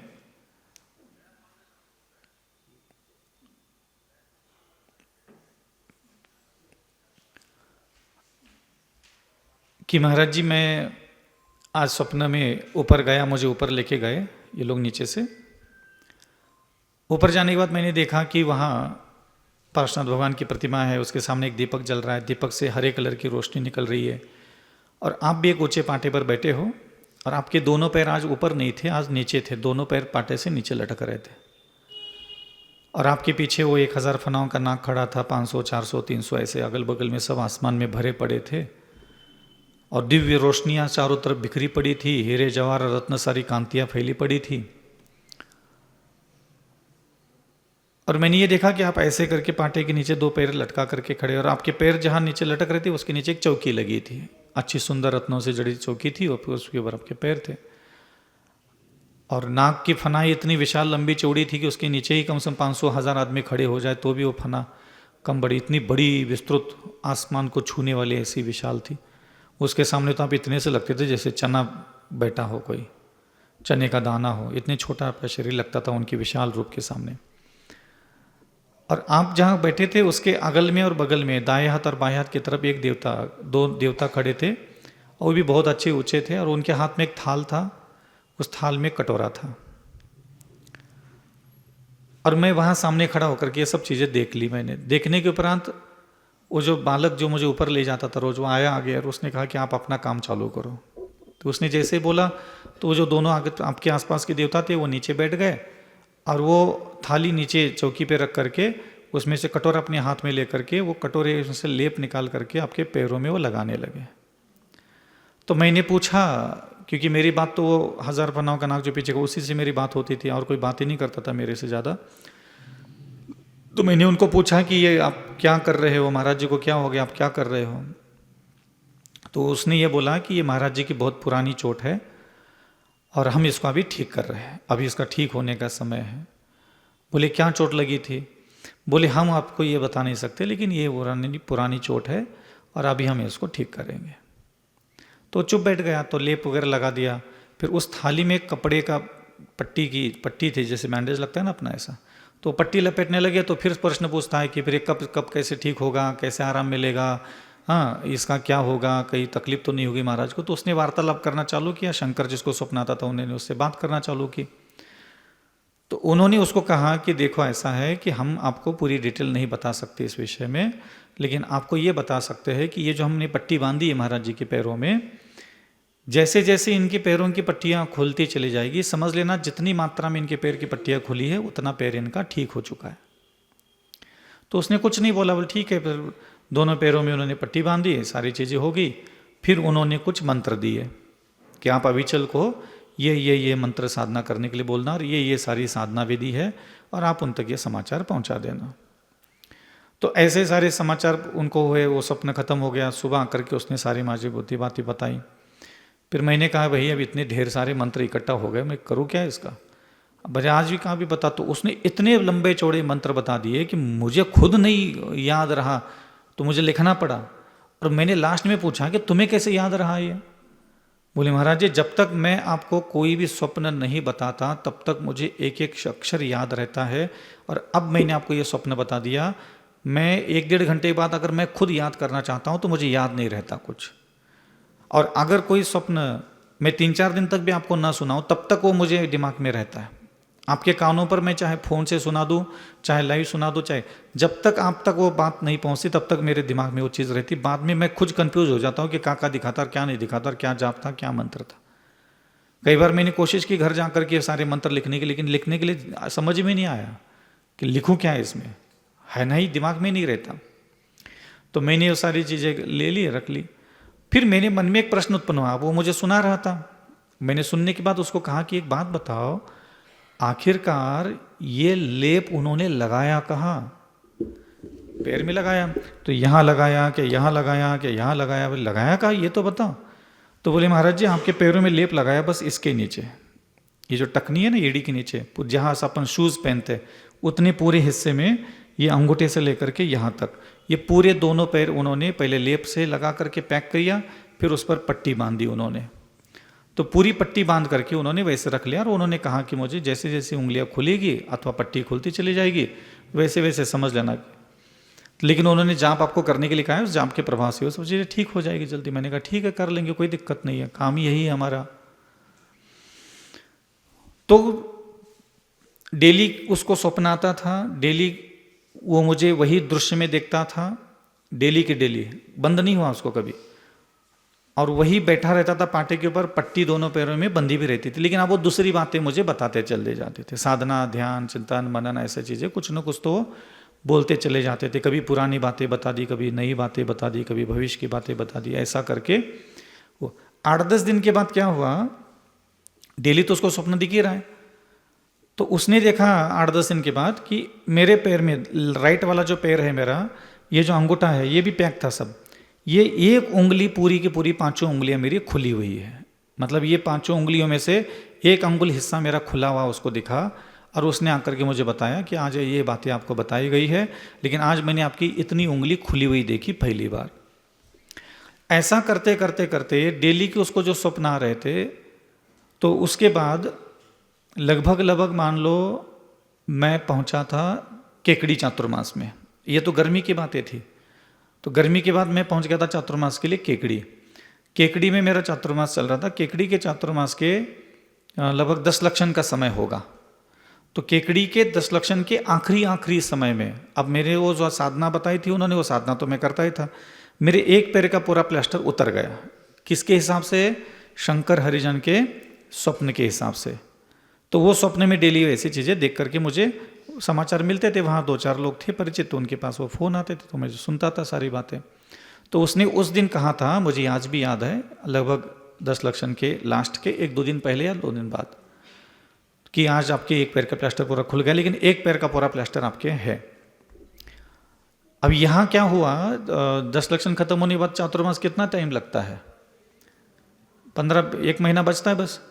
तो दीपावली के 8-10 दिन पहले, मैं उस समय ज़्यादा प्रवचन वगैरह होते नहीं थे, मंदिर में सायंकाल के समय नीचे एक वेदी के बगल में छोटा सा कमरा था, उसी में बैठ के भक्ति, उसी में 2-4-6 लोग आते थे, तो वहाँ चिंतन मनन कुछ ना कुछ तो हो जाता था। तो वहाँ बैठ करके मैं किसी को चिंतन वगैरह दे रहा था। तो चिंतन खत्म होने के बाद मेरा ऊपर जाने का समय हो गया।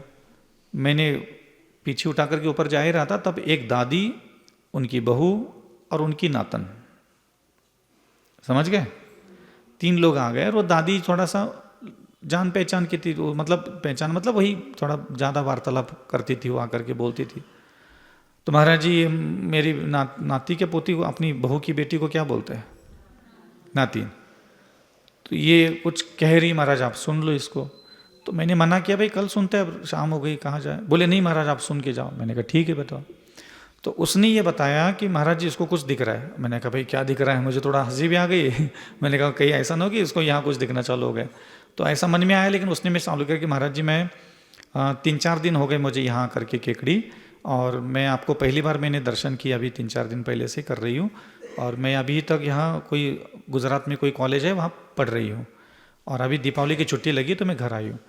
मैं 3-4 दिन पहले जब घर आई थी, उसी दिन शाम को मैं थकी हुई थी, लेकिन मम्मी कहने गई चलो महाराज जी के पास चलते, भक्ति करते और महाराज जी का सुन लेना थोड़ा सा, शाम के समय बोलते हैं महाराज जी। तो मैं मन नहीं था, तो भी मुझे वो लेके आई। तो मम्मी ने मंदिर के साथ हम दर्शन करके, मैं वहाँ पीछे, तो यहाँ जैसे मैं बैठा हूँ तो मेरे से 100-200 फुट की दूरी पर एक सीढ़ी थी ऊपर बंगले धर्मशाला के लिए जाने की। तो बोली मैं वहाँ बैठ गई, वहाँ बैठ करके मोबाइल चलाने लगी। तो वैसे तो मैं कभी किसी महाराज जी के पास तो जाती नहीं, आती नहीं, ऐसा था उनका नेचर में रहता है थोड़ा सा। तो कुछ समय के बाद मैंने ऐसा देखा कि मोबाइल बंद करने का मन किया, मैंने बंद किया और मैं आपकी बातें सुनने लगी। तो बातें सुनने लगी, बातें सुनते सुनते ऐसा लगा कि आपके शरीर यहाँ है ही नहीं, आपका शरीर यहाँ गायब हो गया। और जहाँ आपके शरीर के सामने से एक बहुत भयानक रोशनी निकलने लगी, और वो रोशनी इतनी फैल गई कि पूरे मंदिर फैल गई, पूरा आंगन फैल गया, और ऐसा लगा जैसे मेरी तरफ आ रही है। तो मैंने एकदम घबरा गया और मैंने एकदम आंखें बंद की, और ये क्या देखा मैंने, पूरा आंगन, पूरा मंदिर, पूरा वहाँ सब सफ़ेद रोशनी से और अनेक प्रकार के रंगों से भर गया। और फिर धीरे धीरे जब मैंने आंखें बंद की और दोबारा जब खोला तब आप वहाँ बैठे हुए दिखे। मैं घबरा करके निकल गई घर जा करके मैंने मम्मी को बोला तो मम्मी ने बताया पागल है क्या, कुछ नहीं होता, ऐसा फालतू की बात है, ऐसा वैसा थोड़ी होता है। तो उसने ध्यान नहीं दिया। तो ऐसा ही दूसरे दिन भी आ गई, मतलब मैं कल भी आई थी यहाँ। अब मुझे लगा कि मेरा भ्रम नहीं हो सकता, ये मैंने खुद ने देखा है और मेरे दिमाग पर उसका असर दिख रहा था। तो मैंने कल भी देखा, कल तो मैंने मोबाइल ही हाथ में ले लिया। मैं बहुत देर तक आपका 10-20 मिनट तक ऐसे प्रवचन सुनते फिर आपके हृदय स्थान से, फिर आपके नाभि स्थान से, कंठ से, ऐसे मस्तिष्क से पूरी रोशनियाँ निकलती है। और फिर मेरी हिल गई, फिर वो सारी रोशनियाँ धड़ धड़ करके सारी तरफ फैल गई। फैलने के बाद फिर वो मेरी तरफ आने लगी तो मैंने यहाँ से हट के निकल गई। आज भी वही देखा महाराज। अब बताओ महाराज ये भ्रम है कि क्या? तो उस समय मैंने कभी आज तक, आज मेरे ख्याल से दूसरी तीसरी बार मैं ये सारी चीज़ें सुना रहा हूँ अपने जीवन में। कभी किसी को नहीं खबर ये सारी चीज़ों की क्या होता है। बोले एक चीज़ लेकिन मुझे नहीं समझ में आ रही है। मैंने कहा क्या? बोले आज भी देखा ये सत्य है। मैंने कहा हाँ सत्य है, ऐसा होता है। मैंने कहा ऐसे तो तुम्हें 100-200 लोग दिखा दूंगा जो तुम्हारे जैसा भी देख चुके हैं, जो हरिजन भी है और मुस्लिम भी है, बहुत सारे लोग हैं ऐसे तो जिनको दिखता है। बोले महाराज फिर? लेकिन महाराज एक चीज़ मुझे बताओ। उस गुड़िया ने मुझे बोला कि आपके पूरे शरीर से तो रोशनी निकल रही है, लेकिन आपका जो लेफ्ट वाला पैर है और उसका जो पंजा से लेकर के आधी पिंडली तक आपके पैर से रोशनी नहीं निकलती, वो रोशनी वहाँ से क्यों नहीं निकली? मैं उस पैर में कभी उस हिस्से को मैं हमेशा चमड़ी के रूप में देखती हूँ, काला काला सा दिखता है वहाँ, और बाकी सारे शरीर से रोशनी निकलती है। और उतना आपका पैर का हिस्सा जो लेफ्ट वाला पैर है, तो मेरे एकदम सिंहासन हिल गया। मैंने कहा ये इसको कैसे दिख गया? चौलेश्वर में वो हरिजन है बैठा है, उसको स्वप्न में जो चीज़ दिखा रहे, उसके स्वप्न के हिसाब से वहाँ क्या चल रहा था कि राइट वाले पैर का पूरा प्लास्टर उतर गया है। और वो गुड़िया हाँ 20-25 साल की उम्र होगी उसकी, जबकि उसने कभी ना धर्म ना कम कोई लेना देना, लेकिन उनके परिवार के लोग बहुत धार्मिक थे। तो उसको दिखा और उसने स्पष्ट मुझे बोला, जबकि उसके पहले मैंने उस गुड़िया को देखा भी नहीं था कभी, ना उसने मुझे कभी देखा था, कोई लेना देना ही नहीं था हमारा और उसका। और उसने बोला कि आपके लेफ्ट वाले पैर में इस प्रकार की क्यों चीज़ है। तब मेरे एकदम अलर्ट हो गया। मैंने कहा ये तो बहुत अच्छी चीज़ देख ली इसने। मैंने कहा बेटा तुम्हें मैं कल सुबह सब बातें सुनाऊंगा। तो दूसरे दिन मैंने उसको बुला करके सारी बातें बता दी कि देखो उसको भी वही स्वप्न में चल रहा है और तुम्हें भी वही दिखा रहा। उसके हिसाब से राइट वाला पैर पेरा प्लास्टर खुल गया है, लेफ्ट वाले पैर में प्लास्टर चढ़ा हुआ है, और तुमने भी वही देखा। ये सारी चीज़ें देखी, बिल्कुल सच है। अब यहाँ प्रश्न ही आता है कि ये चल क्या रहा है, ये पट्टी, ये बैंडेज, ये मलहम। तो हुआ क्या था, जब वो शंकर हरिजन मुझे सारी बातें सुना रहा था जिस दिन ये स्वप्न आया था, तो शंकर को मैंने पूछा, जैसा मैंने अभी अब तो 2 मिनट पहले, कि बताओ पैर के किस हिस्से में उन्होंने पट्टी और लेप लगाया। तो उसने मुझे कहा कि इस हिस्से में लेप और पट्टी लगाया। उसी समय में जब चौलेश्वर में था, ये तो केकड़ी की बात मैंने आगे बता दी आपको, लेकिन अब पीछे चले जाओ चौलेश्वर में वापस, जिस दिन उसने पहली बार मुझे ये स्वप्न बताया था। तो उसी दिन मैंने, जैसे ही उसने बोला कि मेरे इस हिस्से में, तो मेरे पूरे शरीर के बाल खड़े हो गए, रोंगटे खड़े हो गए कि यार ये कैसे संभव है। तो हुआ ये था कि 2008 में मैं आचार्य के साथ था, तब चातुर्मास चल रहा था हम लोगों का रामटेक में। दीपावली के 8-10 दिन 15 दिन पहले मैंने एक स्वप्न देखा। मैंने क्या स्वप्न देखा था उस समय कि मैं एक पहाड़ के नीचे खड़ा हूं, और उस पहाड़ बिल्कुल ऐसा खड़ा पहाड़ है, मतलब सीधा सा आदमी तो कभी जा ही नहीं सकता। और मुझे किसी ने चैलेंज दिया है कि तुम इस पहाड़ को चढ़ के दिखाओ।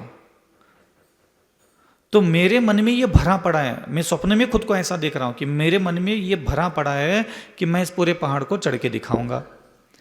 फिर मैंने पहाड़ चढ़ना चालू किया। मेरे हाथ में एक पीछी थी, एक हाथ में कमंडल था। पहाड़ चढ़ते चढ़ते मैं पहाड़ के बीचों बीच पहुंच गया।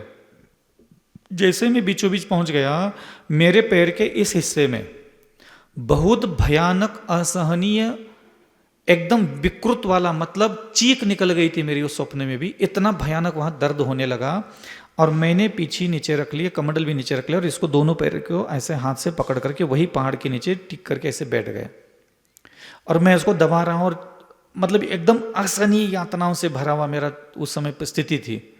और दबाते दबाते दबाते दबाते दबाते थोड़ा सा आराम मिला ऐसे दबा करके रखने से।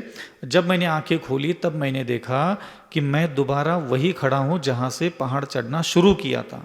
पहाड़ के नीचे तलहटी में पहुँच गया। मैंने कहा ये कैसे संभव है कि मैं अभी तो वहाँ था और अभी यहाँ तक आगे नीचे पहुँच गया। फिर मैंने सोचा कि चाहे कुछ भी हो, एक पैर में दर्द हो चाहे कुछ भी, पहाड़ तो मैं चढ़ के दिखाऊंगा। तो इस पैर से में दर्द था, थोड़ा कम हो गया था, और उससे धीरे धीरे धीरे दर्द में चलते चलते चलते मैं उसी जगह दोबारा पहुंच गया, और फिर मेरे लेफ्ट वाले पैर में दर्द होना चालू हो गया। मैंने कहा ये क्या हो रहा है मेरे साथ। तो मैंने वो पैर, ये पैर में तो दर्द था ही, वो पैर पकड़ करके बैठ गया। अब एक हाथ से ये पैर, एक हाथ से वो पैर, ऐसे पैर पकड़ करके दबा रहा हूं मैं, यहीं पे दबा रहा था ऐसे बैठ करके, दोनों को पीछे कमंडल वहां रख करके। और फिर मैंने हिम्मत कर ली और दोनों आंखें खोल दी और उठ के खड़ा हो गया। मैंने कहा दर्द हो चाहे कुछ भी हो, चढ़ूंगा। और पीछे कमंडल हाथ में लेकर के मैं खड़ा हो गया, और आगे मैंने पैर रखने के लिए जब पैर उठाया, तब मैंने ये देखा कि मेरे शरीर के हिस्से में ये दोनों पैर है ही नहीं, गायब थे। अब मैं रखूं कहाँ पैर, वो तो एक पैर आगे एक पैर ऐसे, मैंने दोनों पैरों को देखा तो दोनों पैर नहीं है। और फिर वो पैर थोड़ा सा मैंने पीछे खिसकाया, और फिर आसमान की तरफ देख करके मैंने पार्श्वनाथ भगवान को पुकारा कि तूने मुझे यही अपनी भक्ति का फल दिया, यही दिन देखना था, ये क्या कर दिया तुमने मेरे साथ, मैं तो तेरी भक्ति कर रहा हूं ना। तो उतने में जब मैंने ऐसे ऊंची आवाज में एकदम चिल्ला करके रोते रोते कुछ बोला, तो आसमान से 2 सफेद पैर आए, ऐसे बिल्कुल जैसे वो टीवी में आते ना, ऐसे बिल्कुल 2 चरण आए, और आते आते मैं देख रहा हूँ आसमान से 2 पैर आ रहे, आकर के सीधा मेरे दोनों पैरों में चिपक गए, और फिर मैं वो पहाड़ चढ़ा। वो उस समय मैंने स्वप्न देखा। अब उस स्वप्न का वो भाव इनको कैसे पता चला, और वो उसके बाद उस स्वप्न के बाद फिर 6 महीने के बाद शायद मैं आचार्य जी के संग से अलग भी हो गया। तो मैंने सोच लिया हो सकता है उसका ही कोई फल हो। तो वो तो लगभग मान लो 2008, 9, 10, 11, 12, 13, 14, 15, मतलब 7 साल बाद फिर वो स्वप्न आया। फिर वो उसने कम से कम 200-250 स्वप्न दिए, और वहाँ फिर मेरे पैर खत्म, एक पैर खत्म हो गया। फिर चौलेश्वर वापस आया मैं। वापस आने के बाद फिर वहाँ सुधासागर महाराज जी के दर्शन हुए, वहाँ महाराज जी का मंगल प्रवेश हुआ, अगवानी की रुके। तो उसके बाद भी वो एक पैर का प्लास्टर, तो मैंने समझ लिया कि चलो एक पैर का प्लास्टर निकल गया, संसार के किसी महापुरुष के अपन को दर्शन प्राप्त हुए, कृपा प्राप्त हुई, करुणा प्राप्त हुई, अपना भाग्य धीरे धीरे ठीक है, अपनी साधना पूरी हो रही है, भगवान अपने लिए मदद कर रहे हैं। फिर उसके कुछ दिन बाद ऑटोमेटिक ऐसे ख्याल आने लगे कि चलो अपन आचार्य श्री के दर्शन करेंगे, हो सकता है। और तब तक ध्यान रखना 1.5 साल हो गया था, मतलब पहले पैर का प्लास्टर तो 4-5 महीने में निकल गया, लेकिन 1.5 साल हो गया था उसके बाद भी। लेकिन शंकर के स्वप्न तो आ ही रहे कंटिन्यू। तो उसके स्वप्न में से वो पैर की पट्टियाँ खुल ही नहीं रही थी मेरे लेफ्ट वाले पैर की। तो वहाँ से मेरा चातुर्मास हुआ था अगला वाला चांदखेड़ी में। तो चांदखेड़ी के चातुर्मास के बीचों बीच में थोड़ा सा इसकी आधा एक पट्टी कुछ खुल गई थी। तो चातुर्मास के लास्ट में मेरे मन में ऐसा विचार आया, जब मैं यहाँ चातुर्मास के लिए 2018 में आया था, कि हो ना हो अपन को गुरुदेव के दर्शन चाहिए, और गुरुदेव की कृपा हो जाएगी तो अपने ये दोनों पैरों के जो बंधन है, अपने पता नहीं किस जन्म के क्या क्या बंधन कैसे पड़े हैं मैं नहीं जानता। और जो पार्श्वनाथ भगवान मुझे साधना बताते हैं, जो करने के लिए कहते हैं, मैं तो करता चला जा रहा हूँ, वो सब चीज़ें दिखा रहे हैं। शंकर और हरिजन को जो चीज़ें दिख रही है वो उस गुड़िया को क्यों दिखा? अगर कहीं ना कहीं भ्रम होता, विचित्रता होती, असत्य होता, तो फिर ऐसा सब जगह दिखता भी नहीं। तो ये सब देखा देखी और ये सारी चीज़ें अनुभव में आने के बाद मेरे मन में यही ख्याल आता था कि बेटा विजय सागर, तू तो अपनी साधना जिस तरीके से कर रहा है कर ले। जब तेरे पीछे तेरा पार्श्वनाथ खड़ा है और इतना ब्रह्मांड के सर्वोत्कृष्ट सारी चीज़ें तुम्हारे लिए वो चिंता कर रहे, सोच रहे, तुझे ठीक करने की उनको पड़ी है, तो तुझे क्या लेने देना, तुम चलो अपने गुरु के पास चलते हैं। तब उन्होंने कुछ बोला भी था, तो यहाँ आए तो गुरुदेव योग संयोग से अपने खजुराहों से यात्रा करते हुए यहाँ आ भी गए। और ठीक आचार्य श्री के दर्शन होने के 2 महीने पहले लगभग यहाँ वो दूसरे पैर का प्लास्टर भी खत्म हो गया था। तब जाकर के वो गुरु दर्शन हुए, प्रभु कृपा हुई, फिर उसके बाद अपना चल रहा है। तो ऐसे इन अनुभवों से गुजरते चले गए, पता ही नहीं चला जीवन के इतनी सारे साल कैसे निकले। अभी तक तो प्रभु भी थे, अतिशय भी देखते थे, गुरु महाराज भी थे, तो किसी चीज़ की कभी चिंता नहीं होती थी। लेकिन अब थोड़ा सा लगता है कि कहाँ जीवन क्या है, जीवन का कोई सार नहीं है, जिधर देखिए उधर सब मिट्टी मिट्टी सा ही लगता है। इसलिए मैं हमेशा लोगों को यही प्रेरणा देना चाहूँगा कि आप इधर उधर किसी की कृपा प्राप्त हो जाए इंतज़ार मत करो, आप जो हो, जहाँ हो, जिस अवस्था में हो, सिर्फ अपने स्वभाव को बदलने की कोशिश करो। कुछ नहीं होने वाला, तुम्हारा स्वभाव बदले बिना ना तुम्हारा कोई भाग्य बदलने वाला है, ना पुण्य आने वाला है, ना कुछ आने वाला है। तुमने अपने स्वभाव को बदलने के लिए अगर मेहनत नहीं की, कमाया हुआ पुण्य भी तुम्हारे खोटे स्वभाव, खोटी बुद्धि, खोटे विचार से नष्ट हो जाएगा। खोटी बुद्धि से कमाया हुआ, खोटे आचरणों से कमाया पाप भी अच्छे स्वभाव से नष्ट हो जाता है। इसी प्रकार जिनेंद्र भगवान के कुल में जन्म लेकर के आपने कितना भी पुण्य क्यों न कमाया हो, आपके उठपटांग हरकतें, स्वभाव, छोटी छोटी चुगलियाँ, छोटे छोटे झूठ, नाना प्रकार की मायाचारी से कहीं ये सारा पुण्य नष्ट न हो जाए। इसलिए हमेशा अपने हृदय को प्रसन्न रखिए, स्वयं को दुखी कभी मत रखिए।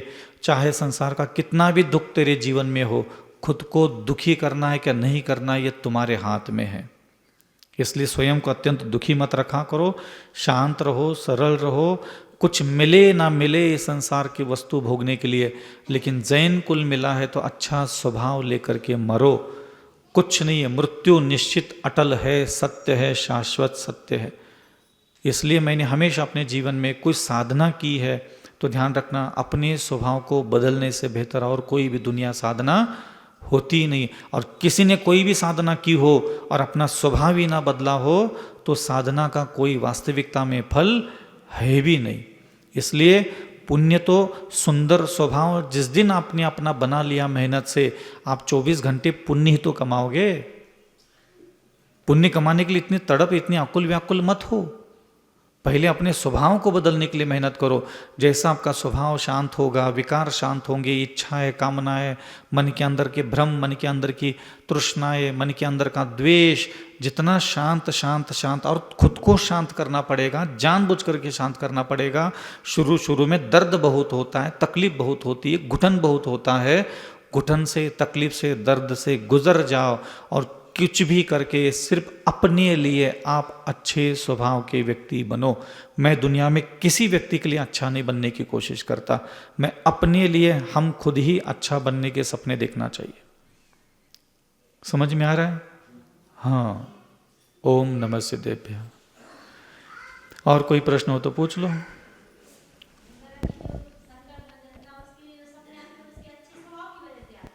माते अंजन चोर के पास नमोकार मंत्र की शक्ति गई थी क्या नहीं गई थी? चांडाल के पास जिनेंद्र भगवान के शासन के देवता गए थे कि नहीं गए थे? मांस खाने वाले शेर के पास 2 चारण रुद्धिधारी मुनि महाराज गए थे कि नहीं गए थे? गए थे कि नहीं गए थे?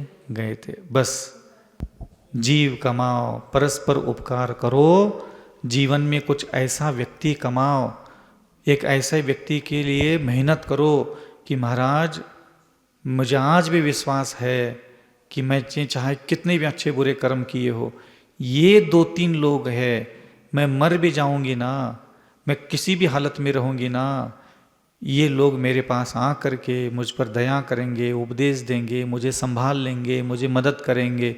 क्या आपने अभी तक जितना दिमाग, जितनी बुद्धि, जितनी हरकतें, जितने कांड किए, जितने लोगों को कलेजे में, फेफड़े में, किडनी में, आंतड़ियों में, ख्वाबों में, ख्यालों में लेके घूम रहे हो, उसमें से कोई 1-2 लोग ऐसे हैं कि जो सिर्फ तुम पर उपकार करने के लिए, चाहे कुछ भी हो, तुम्हारे सामने विपत्ति के बाद उपकार करने के लिए, मदद करने के लिए तुम्हारे सामने आ जाए?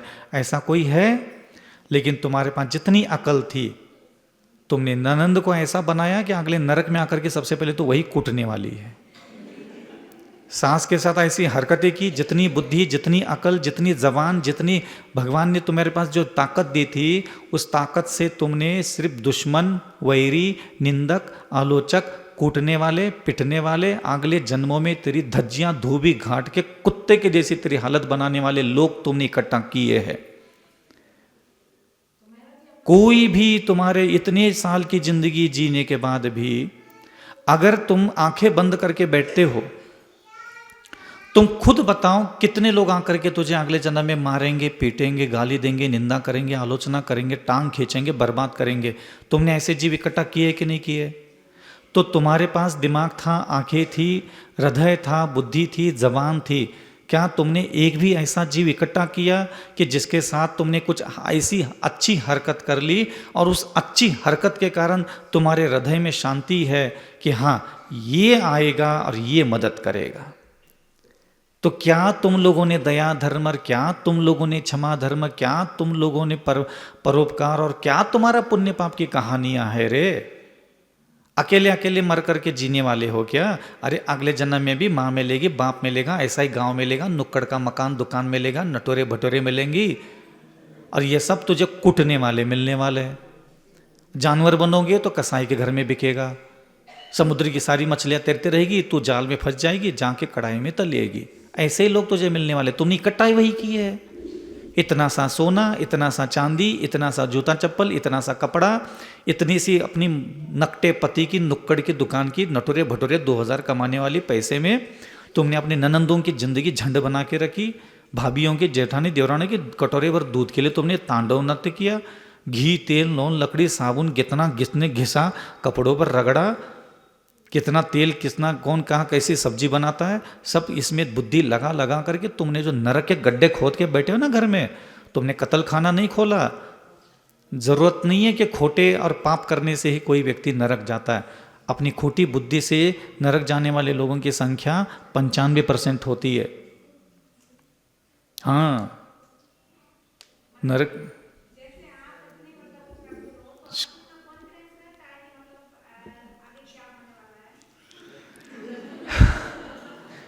वही होने वाला है जिसने जैसे कर्म किए, उसके साथ वैसा कभी नहीं होने वाला जिसने जैसे कर्म नहीं किए। मैं ये कह सकता हूँ आपके पास, आपके साथ वो कभी नहीं होने वाला जो आपने कर्म नहीं किए। आपके साथ वही होने वाला है जो आपने निरंतर सतत रुचि पूर्वक जो कर्म किए। आपके साथ और कुछ होने वाला नहीं है। भविष्य जान करके करोगे क्या? अतीत के कर्मों को याद करो, वही तुम्हारा भविष्य है। किसी ज्योतिषाचार्य की क्या जरूरत है? अंधे लोले लंगड़े पागल हो गए, अपनी अतीत की बातें भूल गए हो। जवानी कैसे निकाली, श्रृंगार कैसे किया, भटके कैसे, भूले कैसे, भ्रमित कैसे हुए, विक्षिप्त कैसे हुए, हाँ, हृदय में, किडनी में, सांसों में, ख्वाबों में किसको धारण किया, सब मालूम नहीं है। इतने भी सयाने, इतने भी सीधे साधे नहीं हो। हर पल का जीवन जो हमने कलंकित करने के योग्य जिया, और फिर पूछते हो मेरा भाग्य क्या है? मंदिरों के शिखरों पर तो बंदर भी बैठे रहते हैं 16-16 घंटे, कबूतर बैठे रहते हैं।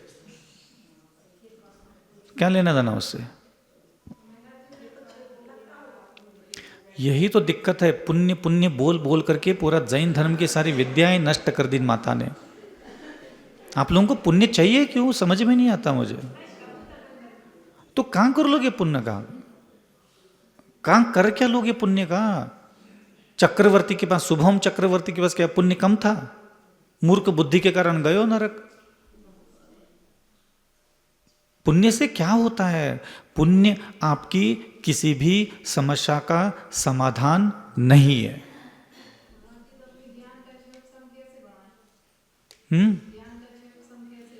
5 लाख रुपए मुझे दान दे दो कल। 24 घंटे में तुम्हारे यादों में, ख्वाबों में, ख्यालों में, किडनी में, नींदों में मैं देखने लग जाऊंगा। महाराज ने 5 लाख रुपए ले लो, महाराज ने 5 लाख रुपए, कितने से चुका है, कितने से चुका है, कितने से चुका है। तो मेरी यादों में रहोगे तो पाप कर्म कटेंगे तेरे। देखो दिगंबर साधु को जिसके दिमाग में दिगंबर साधु दिन भर झलकने लग जाए तो उसके पाप कर्म कभी टिक सकते क्या उसके आत्मा में? तो दो 5 लाख रुपए नहीं, ऐसे फ्री में याद करता है तो उसके 25 पैसे कर्म कटते हैं। जो 5 लाख दे करके याद करता है उसके 100% कर्म कटते हैं। उसकी यादों की गहराइयों में जाते हैं। ऐसे मतलब रात के 12 बजे करवट बदलने के लिए भी नींद खुल गई ना, तो ऐसे नींद में अविचल सागर जी की झलक लग जाएगी, फिर नींद लग जाएगी। इतनी गहराइयों में मैं आ जाऊंगा माता। वो उसके चक्कर में मेरा चेहरा ही याद आएगा ना। हाँ, तो किसी को पंचपरमेष्ठी चाहिए तो कर्जे में पंचपरमेष्ठी की भक्ति की जाती है। हमेशा हम लोग, कभी बिंदु बताऊंगा मैं, जब तक ऋण चुकाने की इच्छा नहीं, अपने गुरु की कृपा का, प्रभु की कृपा का ऋण चुकाने की इच्छा होना चाहिए। आप लोगों को क्या है, चाहिए चाहिए चाहिए नहीं, आप लोगों को देने की इच्छा होना चाहिए। एक कभी समय मिला तो मैं बताऊंगा, पंच परमेष्टि को सुख देना सोचना चाहिए। आपको अभी तक ये सुनाया होगा पंच परमेष्टि की भक्ति करो सुख मिलेगा, लेकिन ये साधना नहीं है। आपको परमात्मा क्यों नहीं मिलते पता है? क्योंकि आप परमात्मा से, पंच परमेष्टि से आगे पीछे धांगड़ धिंगा था यह करिए खुद को सुखी बनाना चाहते हो। नहीं, यह जीवन पंच परमेष्टि को सुख देने के लिए है। वो क्या है कल बता देंगे। अहिंसा परमो धर्म की, आचार्य गुरु श्री विद्यासागर जी मुनि महाराज की, आचार्य श्री समय सागर जी मुनि महाराज की, निरापक श्रमण